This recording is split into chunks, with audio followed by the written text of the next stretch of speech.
là, il avait été égorgé et gisait déjà dans une mare de sang. Elle aurait alerté toute la famille dont l'arrivée sur les lieux n'a rien pu. Selon les versions de sa femme, on ne savait pas quand est-ce que l'assassin était rentré dans la chambre. Il y a un pan du mur qui était gâté, il était en train de réparer, mais il a fermé ça avec un huile clé. Donc l'assassin a pris par là, a dépassé les enfants et est allé dans sa chambre.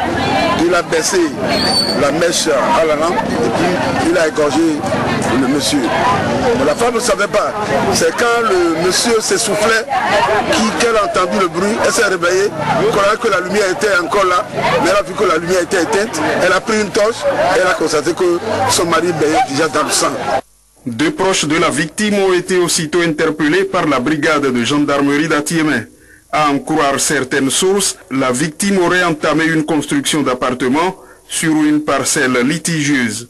Il y a 3 ans, a eu lieu dans le même village un pareil crime odieux. Les forces de sécurité en service à Boycon ont mis hors d'état de nuire 2 malfrats dans la nuit de ce mercredi sur la voie menant à Kovet. Les 2 individus tombés sous le coup des balles à la suite d'échanges de tirs bien nourris seraient en train de préparer un braquage sur la voie et pour tromper la vigilance des usagers, ils avaient arboré la tenue militaire. Laurent Kokou et Deumpevi. Ces 2 hommes sans vie, habillés en tenue militaire camouflée, n'auront pas réussi cette fois-ci à accomplir leur sale besogne. Ces individus non encore identifiés ont été abattus par les forces conjointes gendarmerie-police aux environs de 1h du matin ce mercredi alors qu'ils s'apprêtaient à couper la route aux usagers de la voie menant à Kovet, précisément à hauteur de Solokhomé, un quartier périphérique de Boycon. Mais c'est sans compter avec la détermination et l'efficacité des forces de l'ordre à être présents partout où les bandits de grand chemin trament un crime. Conséquence, ils ont payé le prix suprême. Aujourd'hui, j'ai dit aux gendarmes, bon, nous allons partir à 0h quand j'ai eu un coup de fil pour dire les gens là vont frapper la nuit. Donc nous sommes arrivés, nous avons pris la route. À peine on voulait tomber sur le goudron, la voie bitumée, quand nous avons essuyé des coups de feu, nous avons constaté un groupe assis sur un banc et ils avaient des tenues réflectorisantes et le chauffeur s'est arrêté automatiquement et il y a un tir. Donc nous avons dû riposter d'abord, ils se sont éparpillés. Et pendant ce temps, une bâchère passait à vive allure. Donc ce qui ne nous a pas permis de traverser la route pour venir du côté où ils étaient plus nombreux. Mais nous avons pu quand même atteindre 2 qui sont par terre de part et d'autre.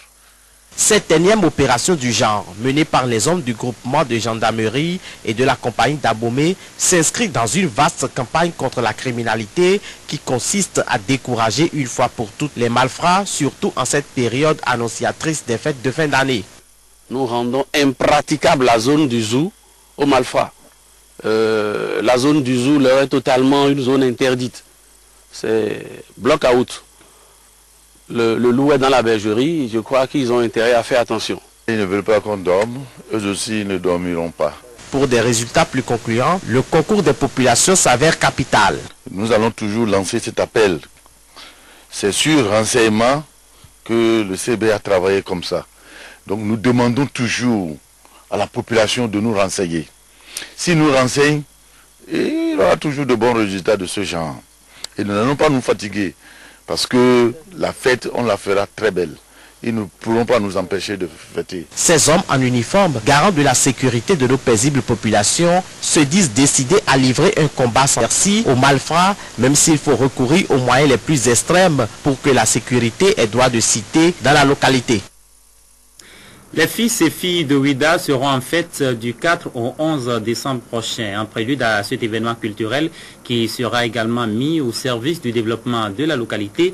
L'association Meton chargée de l'organisation de la fête a tenu à planter le décor.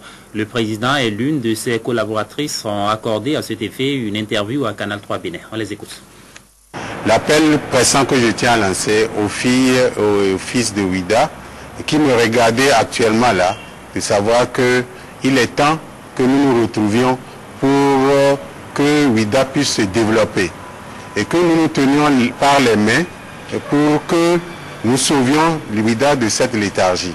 À chaque instant qu'on veut parler de développement, il y a les différents partis qui n'arrivent pas à se donner la main dans la ville. C'est surtout cet objectif qui devait nous réunir, la fête qui doit nous réunir pour qu'on se donne la main. On constate malheureusement que durant cette fête, chacun veut tirer le drap de son côté et la population de son côté. C'est pourquoi j'invite nos politiciens de cette ville à oublier leur parti politique pour qu'on puisse parler développement sérieux. Ça va commencer le 4 pour finir le 11. Et pendant toute la durée, il y aura pas mal de manifestations culturelles, des jeux, aussi bien pour les enfants que pour les adultes. Mais principalement, le premier jour, il y aura l'allumage de la flamme de l'Union. Donc, pour consacrer les retrouvailles. Et il y aura un carnaval à travers toute la ville. Et le jour-là même, il y aura une finale de football. Mais tous les jours, pour consacrer l'allégresse et la joie de se retrouver, pour parler développement, il y aura de l'animation culturelle. En termes de culte et de rituel, il y aura une cérémonie au Panthéon Roux, à Sobadji. Ensuite, le samedi, dernier jour, il y aura une messe d'action de grâce sur la place publique Fort Français. Et il y aura partage de repas que nous appelons communément pique-nique.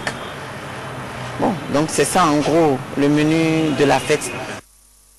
L'association béninoise des distributeurs et vendeurs de journaux, en abrégé AB-Divège, souffle sa première bougie ce week-end. Le président de l'association nous donne ici le programme des manifestations. Il reviendra ensuite sur les objectifs de cette association. Nous l'écoutons. La fête aura lieu à la maison des médias, à Badjou-Méry, au niveau du collège de la référence. Déjà dans la matinée à 7h du matin, il y a un match de football distributeur comme vendeur au stade de l'Amitié. Et à partir de 10h30, il y aura un débat avec beaucoup d'animation parce qu'on a invité des artistes qui vont agrémenter un peu la journée. Il y aura un débat de 10h30 jusqu'à 13h. Et à partir de 13h30, il y aura animation et réjouissance. Et je crois que jusqu'à 14h. Il n'y avait pas une association des distributeurs, il y avait beaucoup de problèmes qui minent le secteur. Par exemple, il y a actuellement la mévente qui anime beaucoup les kiosques, et les kiosques ne vendent plus les journaux, mais qu'est-ce qu'ils sont à la base. Et ça fait partie de nos objectifs. Nos objectifs, c'est de lutter pour une suite logique de notre activité, lutter en collaboration avec les patrons de presse pour que dans les jours à venir, on puisse changer le mode de distribution. Actuellement, vous savez, on n'a pas les moyens, chacun évolue avec son moyen, ce qu'il a. Et puis, difficilement, les journaux arrivent à bord à l'heure où il faut. Bon, ça ne marche pas, ça ne marche pas. Donc, déjà, nous sommes en train de nous donner des idées. Et par rapport à ça, on se voit régulièrement. Et la fraternité, il faut qu'on se voit pour qu'il y ait une fraternité entre les distributeurs et les vendeurs. Il faut qu'on se voit aussi entre les patrons de presse. Parce que vous savez, au Bénin, il n'y a pas de messagerie en tant que tel. Dans les pays développés, c'est une messagerie qui s'occupe de la distribution de la vente. Mais au Bénin, il n'y a pas de messagerie.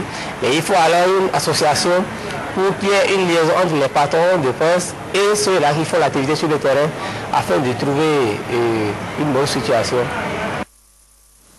Les fournisseurs d'équipements et de conseils dans le domaine de la navigation aérienne de la région Afrique-Océan Indien, en abrégé AFI, sont en séminaire à Cotonou.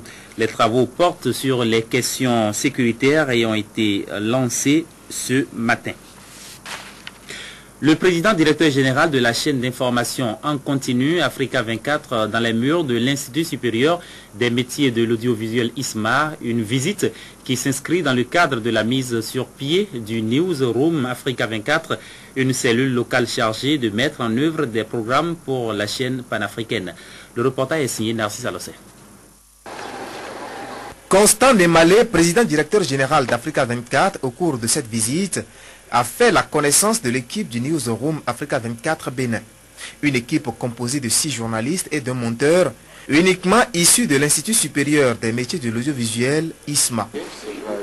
Newsroom Africa 24, déjà situé ici à Cotonou, est une sorte de cellule qui va envoyer quotidiennement des images de l'Afrique à travers les 58 chaînes que nous avons ici. Nous envoyons quotidiennement des images de l'Afrique en France, à la chaîne Africa 24. Ça, c'est notre première mission. Et notre deuxième mission ici à l'Inforum Africa 24 Cotonou est d'envoyer et de réaliser des reportages, de mettre en œuvre des reportages sur le social, sur la culture au Bénin, ici, et de les envoyer en France. Né de la volonté commune du président directeur général de l'ISMA, Marcelin Zanou, et de celui d'Africa 24, ce partenariat est une première en Afrique. Il vise à donner de la visibilité aux chaînes de télévision africaines sur le plan international en se faisant le relais de leurs principales informations. La cellule locale d'Africa 24 assurera aussi la correspondance de la chaîne panafricaine d'information au Bénin et dans la sous-région. Ceci selon des normes bien définies. Il faut faire attention au format des chaînes. Les chaînes, par exemple, vous retransmettent des news, mais dans ces news, vous avez des images qui sont des images d'agences ou d'autres télévisions. Nous, ce qu'on vous demande, c'est des images qui sont des images des chaînes de télé. Vision positive de l'Afrique. Rythme dans les sujets. Rythme dans la qualité d'image. Pas d'image d'agence, dont vous devez faire des vérifications à chaque fois du sujet que vous avez pris. Donc vous serez en contact avec lui. La rencontre s'est révélée fructueuse pour les journalistes. Elle s'est terminée par le souhait de Constant Nemalé de voir émerger une génération de journalistes capables de vendre à l'international une Afrique en progrès qui se bat malgré toutes les difficultés qu'elle traverse. Les populations de la cité d'Ekoboro ont célébré dimanche dernier la bière. C'était l'occasion pour elles de s'offrir la bouteille de leur choix à coût réduit. Au total, 10 marques de bière étaient sur le marché et c'est la béninoise qui bat tous les records malgré l'usure du temps. Franck Romain Santana, Moufid Saboua.